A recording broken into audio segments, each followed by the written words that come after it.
Mahilig mag-adventure, ito ride out tayo ngayong araw.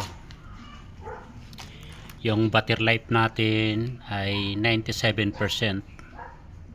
Pagkatapos nakatakbo na yata tayo ng 10 kilometers. Okay, yun, nandito na tayo sa bayan ng Tupi, South Cotabato.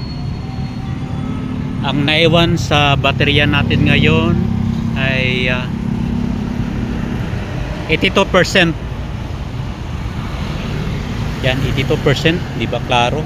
Pagkatapos yung tinakbo naman natin nasa 25 kilometers na. Ayun, nandito na tayo sa boundary ng Tupi at saka Marbel. So yung battery life natin nasa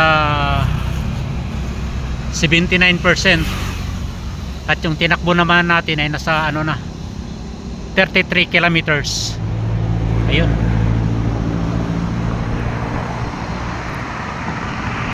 Ayun, hanggang dito na lang siguro tayo dahil yung baterya natin ay nasa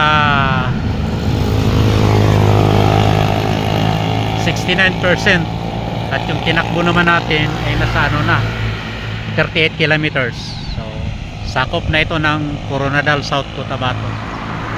Yan, mga sikat na buko haluan dito.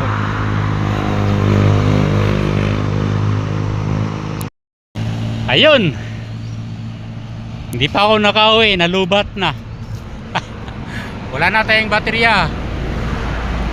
Nasa 44 kilometers ng tinakbo. Ayan. So anong gagawin? Di padjak. Layo pa natin. Parang agan, iguyod. Okay, thank you. Kasi 26 kilometer din yung tinakbo natin. Lobat, basa, ulan. Oh,